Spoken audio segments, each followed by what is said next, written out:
Today we're going back, we're winding back the clock to 2018 when Emily and I bought our very first home, and it is for sale. And you know, the elephant in the room is that I've got an elephant foot here, so we're going to give you a hobble through rather than a walk through today and show you what this house looks like. I'm going to reveal to you how much we paid for this property back in 2018, how much I think it's worth in 2026, and exactly why I'm selling this home as I give you the tour. So let's go check it out. Now, Emily and I learned a lot on our very first home. We bought this together with the view that it wasn't really a forever home for us. It was more about adding value, learning the ropes. And I was a chartered accountant, I was in audit, and people used to say to me, "Do you know how to renovate?" And I was like, I'm clueless. I don't have any tools apart from my laptop. And so I had to learn about painting and flooring and sanding. Now, we picked a very ugly color here, like a ugly dark blue. And we learned over time how to pick better colors and do better renovations to add better value. So come on through. So this home is absolutely enormous. It's 7-bed, 3.5 bathrooms. It's got a kitchen and a kitchenette downstairs, 2 decks out the back, and it sits on 304 square meters. So a massive home. And Emily and I planned, when we did buy this place, we lived on the bottom level and rented out the middle and upper level by the room so we could get rent. Now, the biggest reason we bought this place back in 2018 was all about value for money and location. At the time, for this price point, we saw that it was only 2 kilometers from Brisbane CBD. So it's located in Kelvin Grove. It's only about 800 meters from the shops and the Queensland University of Technology, QUT. And so it's close for uni students, close for people wanting to get to the CBD, and had rooms rent ready as well, so we could rent it out by the room. Now, this is the entry level of the home. We have an open plan kitchen here with a dishwasher, microwave oven, big fridge. We actually had a second fridge in the laundry space behind you, but I'll show you this space. So this is probably one of the roughest space in the house because it is the laundry. This was even worse when we bought the house, but we painted up the cupboards, we put in this laundry tub here, put in a washer and dryer, added a second fridge for people renting out by the room, and then put in this very basic toilet because there was no bathroom or toilet on this level, so having an extra toilet, making it 3.5 bath, and having a laundry space and a storage area was really great for the property. Now, this room on my right is currently got a little bit of stuff in there, but that's a bedroom. So this could be used as a living room or a bedroom. And so that space is basically that 7th room, which could be a living room, could be a bedroom. And in most circumstances, we just rented it out as another room because it made sense for us at the time. So when Emily and I lived here, we lived below, but this space is open plan, kitchen, living, dining, and it has really a large amount of space and a large amount of flexibility. So when you're looking at homes, especially a property like this has massive rebuild value because it's 3 stories. Because it's got big open living areas for the block size, there's actually really good inherent value. And that's one of the things Emily and I considered when we bought the home. The same goes for this space out here. So we had a roof, pitched roof, double deck, a deck up here and a deck below, and a courtyard down here too, which is really usable space on this 304 square meter block. Because we're in the inner city, only 2 k's from the CBD, you want to use every inch of space you've got. And that's why you need to be efficient with courtyards. It was low maintenance from us from the externals, as far as the garden and the courtyard, and really maximize the house on the footprint of the block. Now we're going to take you upstairs and show you pretty much what is the original 1900s part of the home. There's a bunch of bedrooms up there, a front veranda, and a bathroom as well. As you can tell, I wouldn't be buying this home if I had a broken foot, but it'll heal in no time. Trust me. So either side of here, we've got a couple of bedrooms. So this was either a study or that 6th bedroom. It's got its own Juliet balcony, which looks outside. And then you've got a master here as well, with its own ensuite. So this is the original part of the home. It's got rough floors, a very basic bathroom. And we didn't mind. When Emily and I bought this house, we saw the potential. We saw that there was good inherent value in the land, good inherent value in the build, and there's even a view. So it ticked a lot of boxes from a lifestyle point of view. Now we're going to show you guys the 1990s bathroom. Now, one of the cool things about bathrooms is you want to make sure the waterproofing looks good. So this had a bathtub, which is a very interesting layout here, and very modern for an old house, an open shower. No shower screen, but you can see that the waterproofing is very solid. That's one of the things we checked when we bought the home. It has a tucked away toilet here, which is great if you have unwanted guests give you a visit in the bathroom, you can yell out. And then the rest of the space up here is just bedrooms. So when we bought the home, Emily and I spent money on air cons. Because we're in the inner city of Brisbane, the money we spent when we first had money for renovating was on putting Mitsubishi electric air cons in every single one of these bedrooms. We had to buy new mattresses because we were renting out by the room, and we had to make sure that these places were furnished. So that meant you had a bed, a mattress, bedside table, robes, and so that's what we had to provide when we were renting out these spaces by the room.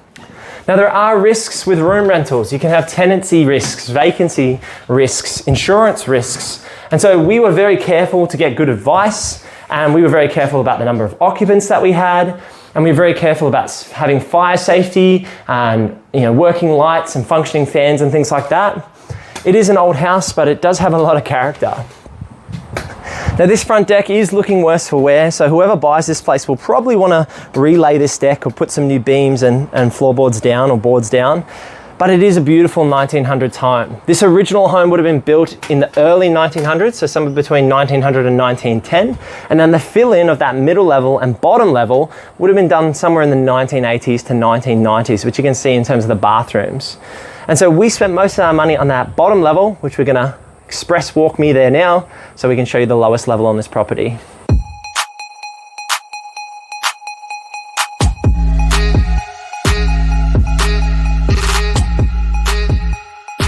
So when Emily and I first bought this home, this was the space we made our home.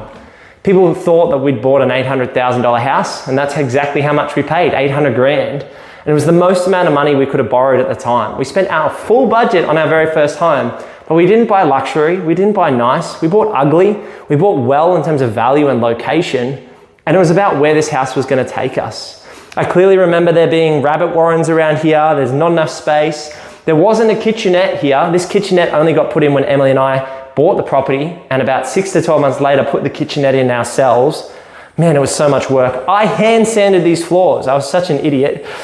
Honestly, I should have bought a floor sander, but I didn't know what I didn't know. And so it was about this property getting Emily and I where we wanted to go, and that's why we made the sacrifice. And it was so worth it for us in our 20s to have more choices, to be together in it, and that's something that was really important to us. One of the biggest feats in this space, I know it might seem very small, was these shelves right here. These shelves mean a lot to me because it was one of my first DIY projects where I put in the brackets, I put in the shelves, I stained them, and Emily and I high-fived after we did it and probably had some dessert afterwards. So little things like that are really memorable. I put the trims on as well. And you got to start where you're at. And so if you feel that you're not equipped to renovate, you can take on small projects, a bit of painting. You can get some help if you can't do the bench tops. Get a tradie in to help you get across the line, but you need to be willing to give it a go. If you want to be like myself, I didn't get a free lunch. This house wasn't gifted to me. Emily and I saved $66,000 to buy this place ourselves with our very own money 3 years after we got married. Now, one of the things we did outsource, and I always say to clients to outsource, is the bathroom. Now, this bathroom has actually stood up really, really well. This shower here was done in about 2019, 2020, so it's been about 6 years, and it was done professionally by tradies. And so the guys that did this were part of my football team. They gave us a price, it was about 20 grand even 6 years ago, so bathrooms aren't cheap. But you can see here, we've got some nice mirrors, I won't show you, but we've got some nice mirrors, we've got a toilet, we've got a basin, we've got a laundry space. And so to get this space done professionally meant that Em and I could focus our time on the things that we could tackle and let the professionals do what they do best. Now, Emily and I lived in this room. It's actually really tiny. Now I'm standing back in here. And there were so many people who laughed at us when I said at 23 that, yeah, I'm buying my first place and I want to create financial freedom through property. People would say, oh, you're having a laugh. It's not possible. There's no way you can actually start and scale a portfolio at your age. But this was what we did. We sacrificed. We live in this space. It was a little bit dark. It was a little bit dim. It was a little bit small, but it was our start together as a couple. And before that, we rented in cheaper apartments rather than renting in nicer apartments. For us, it was about making that sacrifice towards a better financial future so that Emily could have been a stay-at-home mum in her 20s and 30s, and so that I could choose what I did for work. And I love what I do in the buyer's agency now, having the choice and freedom to control my hours and help people every day. So let me break down all the numbers for you. This is the third lower level. And then there's the middle and upper level. So to round that out, that is 7 bedrooms or 6 bedrooms and a couple of studies and living spaces, depending on how you want to allot it. And we bought the house for $800,000 in September 2018, would you believe? Now it's been about 8 years, now we're into 2026, and I'm expecting over $1.8 million for this property based on comparable sales. Now, we have given a building and pest report, we've given a developer report, which is just basically an overview of the sewage and the water on the site. And so we're trying to show people what this property is. We're not trying to hide that it does need some more work. But why am I selling? Why am I taking that gain off the table when it's only a stone's throw from an Olympic Games venue in the new stadium? It's only a stone's throw from the city. It's a great location. For me, at this stage in my life, losing Emily, it's about choices and it's about simplicity. This house is a little bit more complex than the average deal. And so someone who's going to buy it is going to see the value in maybe living down here like we did and renting out the rooms upstairs, or making this their family home and spending money repainting the big mustard yellow house that's here. But the reason I'm selling is just to basically simplify my life. And what would I be, losing Emily to cancer, I would be doing the wrong thing if I just wanted to hold on to this just for more money, more capital growth. Whereas selling this allows me to do the development projects that we're sharing on the YouTube channel. And selling this actually does reduce my debt levels by over $1 million as well. So it's a win-win approach from my point of view. I'm getting rid of, a place that needs a lot of work. I'm getting rid of some debt, and I'm doing some value-add projects on my other sites. So in the last 8 years, this house has gone from $800K to $1.8 million, meaning that I've made $1 million on this place over the last 8 years. And for me, it's about where we started. We started here to get our journey moving, and we actually did use a buyer's agent to purchase this place.